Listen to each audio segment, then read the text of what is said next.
Pembelajaran berdiferensiasi adalah pembelajaran yang berpusat pada siswa. Guru hanya mengembangkan pelajaran mereka berdasarkan tingkat pengetahuan, preferensi belajar, dan minat siswa. Ada beberapa alasan yang membuat guru harus menyesuaikan rencana pembelajaran dengan kebutuhan peserta didik. Alasan yang pertama, keberagaman kemampuan dan gaya belajar, meningkatkan keterlibatan dan motivasi, mendorong partisipasi aktif, mengatasi kesulitan belajar, mendukung pengembangan potensi individu, dan menciptakan lingkungan belajar yang inklusif.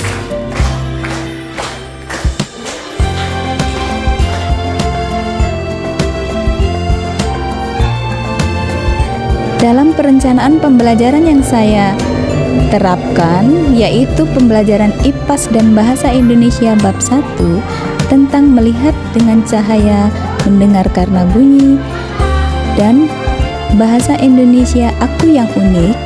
Di sini saya menerapkan pembelajaran menyesuaikan dengan kebutuhan peserta didik, menerapkan diferensiasi dalam 3 aspek utama. Yang pertama, diferensiasi konten, yang kedua, diferensiasi proses, dan yang ketiga, diferensiasi produk. Diferensiasi konten yaitu materi pelajaran yang saya sesuaikan dengan tingkat pemahaman dan minat peserta didik. Di sini saya menyediakan bahan bacaan yang berbeda, multimedia, dan sumber belajar lainnya yang beragam. Untuk diferensiasi proses, metode pembelajaran yang bervariasi untuk mengakomodasi gaya belajar yang berbeda. Di sini beberapa siswa mungkin lebih baik dengan diskusi kelompok, sementara yang lain lebih efektif dalam belajar melalui kegiatan praktikum atau proyek. Sedangkan untuk diferensiasi produk, hasil akhir atau produk yang dihasilkan oleh siswa juga dapat bervariasi.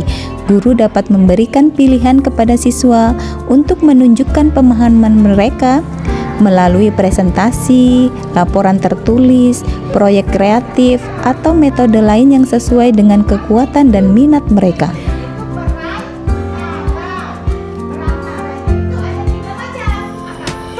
Dalam pelaksanaan pembelajaran berdiferensiasi IPAS dan Bahasa Indonesia Kurikulum Merdeka kelas 5, saya laksanakan di SD Negeri 2 Karangsari Pengasih Kulon Progo di kelas 5 dengan materi pembelajaran IPA, melihat karena cahaya, mendengar karena bunyi, Bahasa Indonesia Aku yang Unik. Kami laksanakan dalam waktu 4 kali 35 menit, yaitu 2 kali pertemuan, dan pada tahun pembelajaran 2024-2025.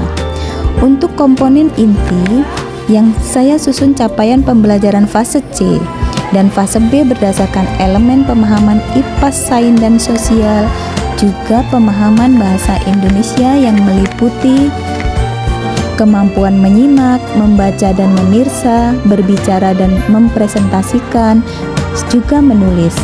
Dilanjutkan dengan keterampilan proses. Tujuan pembelajaran yang saya susun untuk IPA menjelaskan sifat-sifat bunyi melalui percobaan sederhana, kemudian mendemonstrasikan bagaimana sistem pendengaran manusia bekerja.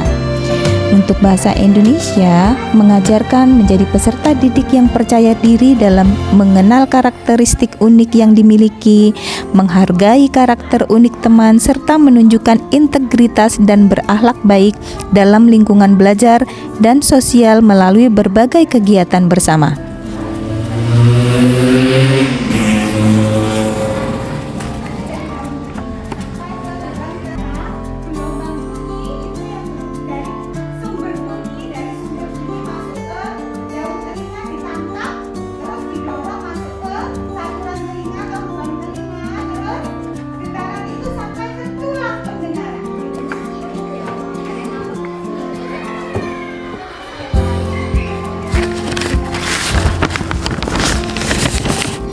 Profil Pancasila juga saya masukkan termasuk kata kunci serta keterampilan yang dilatih.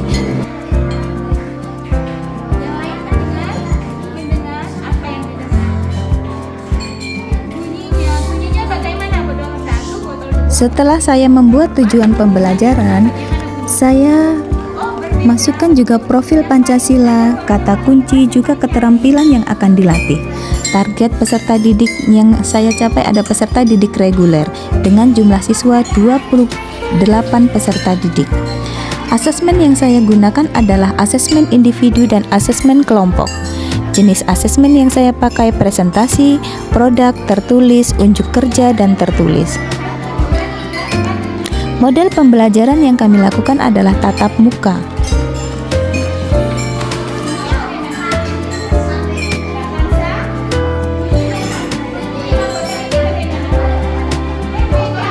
Materi pembelajaran bab 1 melihat karena cahaya, mendengar karena bunyi, saya bagi menjadi topik A bunyi dan sifatnya, topik B mendengar karena bunyi. Untuk bahasa Indonesia, bab 1 aku yang unik dibagi menjadi 3 topik. Topik A puisi akromatik, topik B kata sifat, sinonim, antonim, dan kalimat majemuk. Sedangkan topik C teks deskripsi.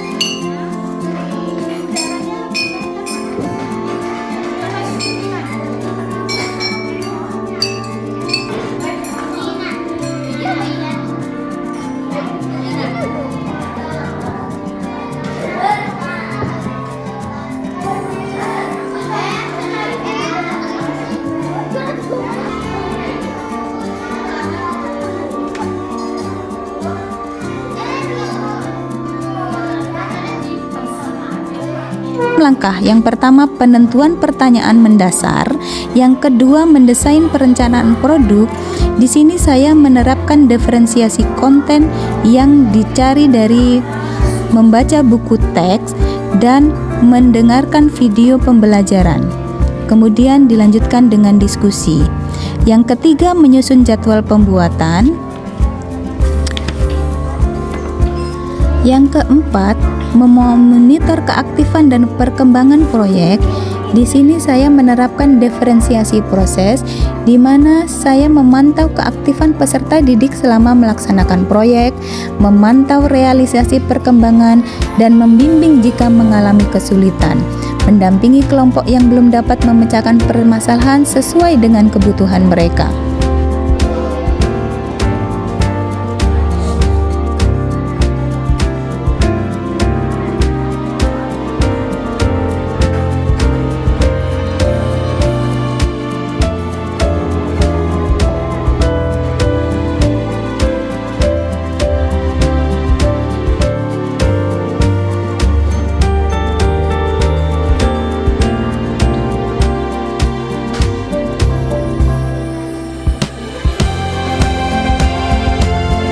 Keenam, mengevaluasi pengalaman belajar siswa.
Sedangkan metode dan materi pembelajaran yang saya pakai adalah inquiry, diskusi, presentasi, dan keteladanan. Media pembelajaran yang saya pakai adalah menggunakan botol kaca, air, alat tulis, proyektor, dan media-media pembelajaran lain yang menunjang pembelajaran hari ini.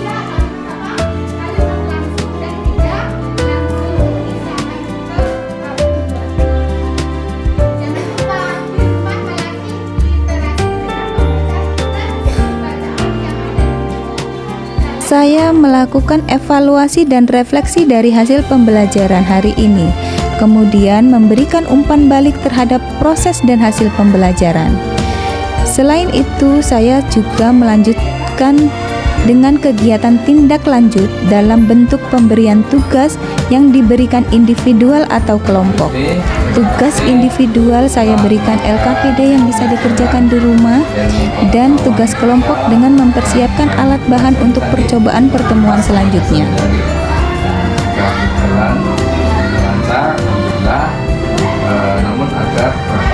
Menyampaikan penjelasan tentang rencana kegiatan pembelajaran pada pertemuan berikutnya, yaitu bab 2 buku Jendela Dunia dengan materi pokok huruf kapital, kalimat langsung dan tidak langsung, dan unsur cerita. Untuk juga membuat proyek telepon sederhana menggunakan kaleng bekas dan benang. Kemudian terakhir kami berdoa bersama untuk menutup kegiatan pembelajaran. Seperti itu. Tidak usah dijelaskan tadi, nanti yang isi botol diisi air yang berbeda, terus kita pukul hasilnya akan berbeda. Itu nanti setelah dilakukan percobaan hasilnya bagaimana, seperti itu. Jadi tujuan percobaan itu mencari jawaban, bukan membuktikan. Jadi dalam percobaan dalam IPA itu dalam percobaan itu mencari jawaban dari hasil percobaan tersebut. Tuh. Kemudian selanjutnya tadi guru sudah cukup mendampingi ini ya. Kemudian yang selanjutnya dalam